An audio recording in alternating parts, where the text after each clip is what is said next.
Reading romance manga as an adult is quite the experience. When I was a teenager, romance anime and manga had this incredible allure. Mature characters dealing with mature themes and problems. Each slight worry felt incredibly relatable to my melodramatic teenage self. I grew to love the characters, and felt a void in my heart when the series was over. Ranma 1/2 was the chief offender of making me genuinely depressed at the thought of finishing it.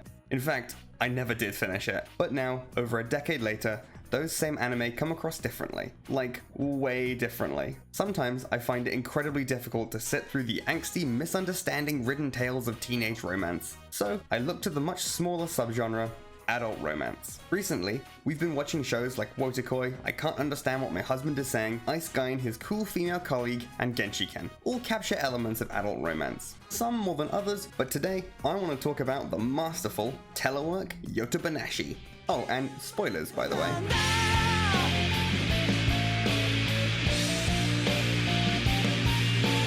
Telework Yotabanashi is a one-volume manga starring Nokoru Mitsuhashi, a salaryman working from home at the start of the pandemic, hence telework. Even the format of the manga accentuates the story. Each chapter is around 10 pages long and represents a small slice of normally a day or few hours in their life.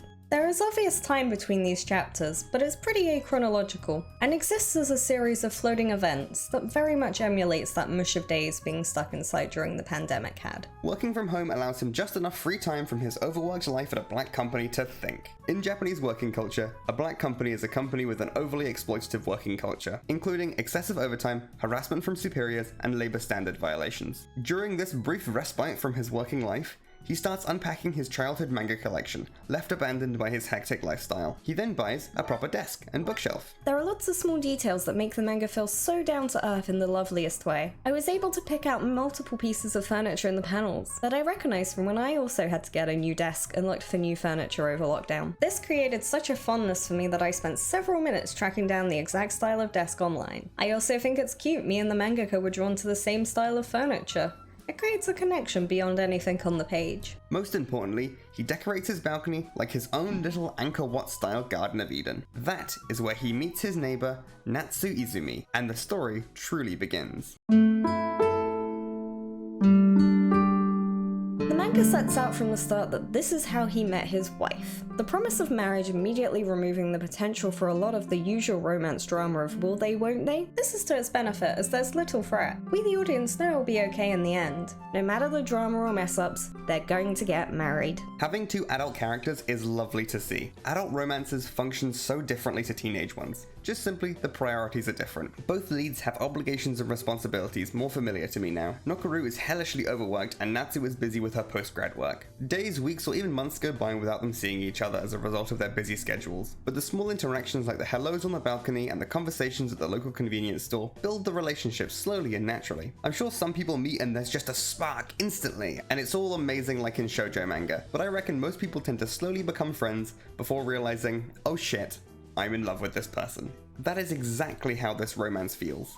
As an adult, seeing little nods to explicitly adult experiences is very comforting. Nokoru feels lied to by the estate agent who told him the usefulness of living near 2 train stations. He's been there for a year and still hasn't unpacked. We're still unpacking a year later too, and only just started making silent spaces in our house how we want. Hopefully that'll be a second channel video, so look forward to that. On his commute he doesn't read more explicit manga just in case people see and judge. I also had these thoughts while commuting to uni, and just chose to hide in the corner of the tube where possible. Obviously, being in my 20s, I was also once a teenager and had some teenage experiences. But when so much of the anime and manga world is catering to my past self, it's nice to find something that caters to the me that is now. There's a lot of luck involved with our enjoyment of Telework Yotabanashi, as we're the right age to relate to a lot of the experiences, and even got together over the pandemic, so it's probably more relatable for us than others. Still a great adult romance regardless, as there's just so much of being an adult in it. Another great aspect of Telework is the setting. Both of them have hobbies and ambitions, and as most of the manga takes place around their apartments, the environment heavily reflects their personalities. Nokoru's apartment is tidy and spacious,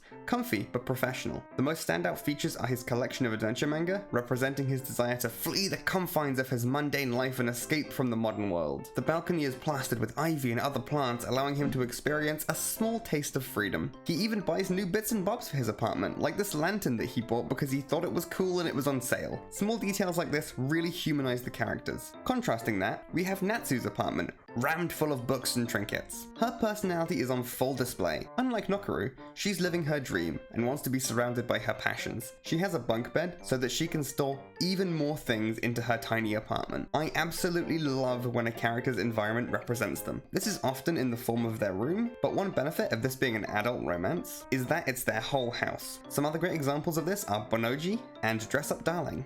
Giving Natsu and Nokoru their own personalities and interests in such an explicit way is really the best part of this manga. It drives the plot and their relationship, and comes through in the format itself. As a systems engineer, we see Nokoru thinking graphs and code, a fun quirk that adds to the whole of his personality, and sets up for certain plot points. This ties into a larger theme in the manga that I'm very passionate about, having shared interests from different sources. I am of the personal belief that 99% of any two hobbies or interests can have enough overlap to form a mutual bond. You just have to be willing and open to the idea. Natsu is an archaeology student and is into ancient civilizations, and Nokoru is into adventure manga. These have an obvious overlap with the manga he likes being comprised of 9 kingdoms, each referencing a different ancient civilization, but it comes through in different ways too, from different sources. Natsu introduces him to different snacks she likes that he finds ideal to eat while working or gaming. Nokoru introduces her to FPS and horror games, and shares the experience of being startled by a hidden enemy for the first time. Their relationship is a very direct give and take of different parts of themselves. Another aspect of this shared interest is that they both want to travel the world, but for Natsu this is an active reality, while Nokoru's desire is abstract and an all but impossible idea. Nokoru works for a black company, and the idea of a holiday is probably a pipe dream to him.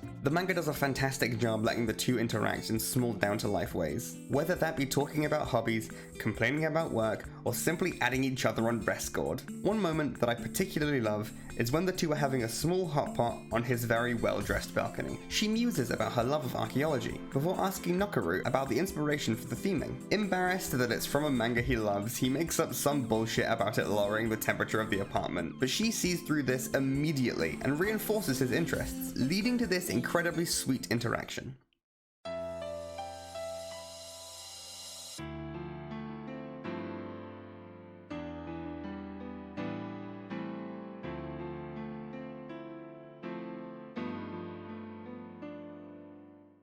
The straightforward questions cutting deep to the core of anyone with a passing interest. Eyes that bear right into your soul. No malice, no motives, just a pure question, leading to a revelation. I feel this is an experience everyone must have had. You and your friend alone together one night, you're close enough to not bother with small talk. The conversation leading to revelation after revelation about yourself and the world around you, staring into the night sky. If you haven't had this experience, maybe you're too young to understand this one just yet. This video by Giguk touches on this topic, and it's well worth a watch if you're interested. Communication is incredibly important to any relationship, but especially romantic ones. The maturity in which this manga tackles misunderstandings and drama was actually staggering while reading. That might sound dramatic, but off the back of some of the things I've read, this is actually magic. I loved seeing my own brand of communication first conflict resolution. Nokoru instantly saying this line after realizing he made a mistake is a genuine sight for sore eyes, and the fact she responds by flirting is the cherry on top. Speaking of straightforwardness, I love Natsu as a character. She's incredibly strong-willed and confident. She's outwardly attracted to Nokoru and makes that clear on multiple occasions. Not that the poor overworked Nokoru is passive though. I like this scene in particular where he steps out of his comfort zone and asks to borrow books from her, just so that they have more excuses to spend time together. The manga does a fantastic job depicting the extra lengths adults have to go to spend time with the people they care about. Unlike in your childhood, when you're forced to be around your friends in school, adulthood is more of a juggling act of trying to find excuses to see your loved ones. Natsu is very much a modern woman. When Nokoru mentions he has a futon you don't have to air out, she excitedly asks him where he bought it. Nokoru, being an equally modern man, takes a photo of the tag with the brand on it to show her, which she takes a photo of with her own phone. To me, this is an amazing piece of character building. Nokoru doesn't consider telling her where to buy it, just what it is, and expects Natsu to know how to buy things online herself. And Natsu doesn't even consider asking him to send it to her in a way that would require exchanging contact details, because they're still just neighbors at that point. And why would you give your neighbor your phone number for one piece of information? I love it. When they do exchange details, it's not an email or a phone number. It's through the completely non-copyright infringing Rescord. I even love that they use it for different reasons. Natsu uses it to communicate with her fellow postgrad students, and Nokoro uses it to talk while gaming. Another little detail I enjoyed was the way their lives slowly become entangled as they get closer. One chapter is purely centered on the fact that Natsu wants to buy more snacks than she has space for in her freezer, and tries to convince Nokoro to let her steal some of his space. It's a fun way of showing that steady creep in your spaces becoming overlapped. Can I keep some of my clothes here? Should I get a second toothbrush for here? Very normal adult things that help show these are functional adult characters. They are both very much separate whole beings with understandable and reasonable personalities for their environments. Nokoro is anxious but practical, as a working adult who's had to learn to be assertive and understand social cues, but he's definitely the type to overthink. He gets kissed by Natsu and wants to leave the awkward situation, but has enough social skills to realize she might take this as a rejection, so reaffirms that he liked it and kisses her back. The manga is full of this direct but anxious behavior from him that's so relatable and understandable to me. Man, I love this manga. Adults being mature and clear with their emotions and respecting each other's time in life. And then, because Nokoro is such an awkward nerd and does not want to interrupt her, he makes a dating Excel spreadsheet, which I love. I feel the mangaka really knows what it's like being a little socially awkward. But in this case, it's very endearing. I love the fact she fills it out properly, not ignoring his feelings. I can see this being a point of derision in a lesser manga, but Telework Yotabanashi takes the eccentricities of these two in its stride. And once they get together, the relatable moments don't stop.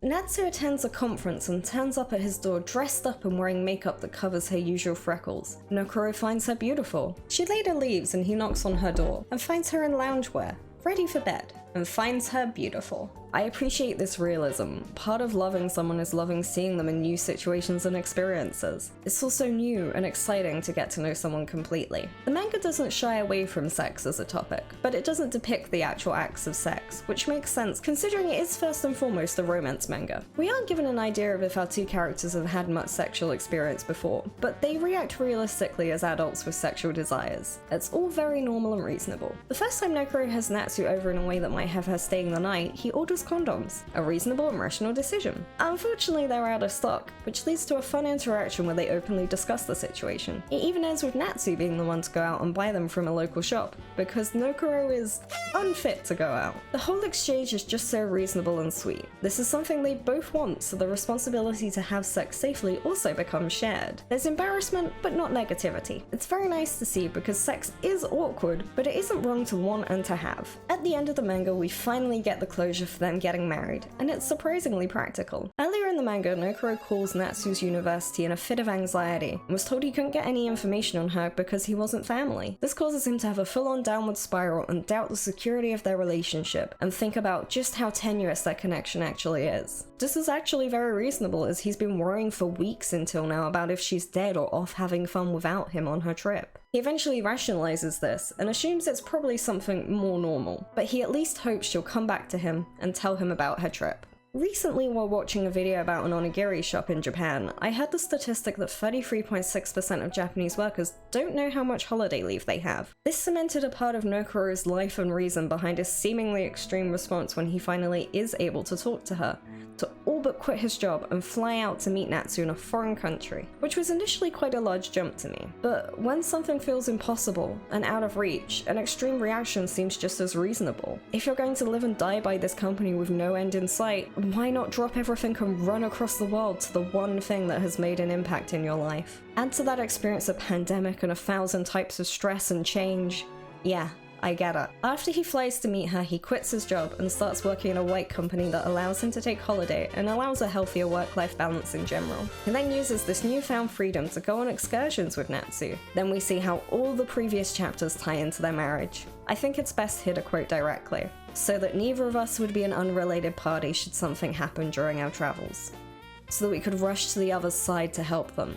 We decided that the best thing we could do was get married." It's simple, mature, and practical. A decision that exemplifies why this manga is so perfect at representing adult relationships. The author Yamada Kanetsu states in her author's note at the end that she was worried about a story set during the pandemic. It was initially a one-shot, and expanding it into a full story when no one knew how the pandemic would end was daunting to her. She also worried about how it could be stretched out from a one-shot to a full volume of manga. Obviously, Yamada Kanetsu will never see this video, but I would like her to know that I'm glad she wrote this story. Having media that portrays the pandemic as an event that existed and had an impact on people's lives means a lot to me, and I think she did it so very well. I love these two characters, and I'm satisfied with the story they got to go through. I almost wish the manga was longer, but if it was, I think we would lose that quiet, meditative experience. Adding new characters and new drama might just ruin it. Adult romances can be fraught with the kind of drama that can make for fantastic long-form stories, but sometimes it's quiet, respectful, and friendly. I think we need more media depicting healthy relationships, and I'm glad there's at least this one. I'm glad it got to exist. Thank you so much for sticking around for another little video. Thank you! We're still working on that big video, so if you want to support us with this stupidly large challenge we've set ourselves of becoming professional YouTubers, please like the video. Maybe subscribe or comment, and if you feel really generous, check out our Patreon.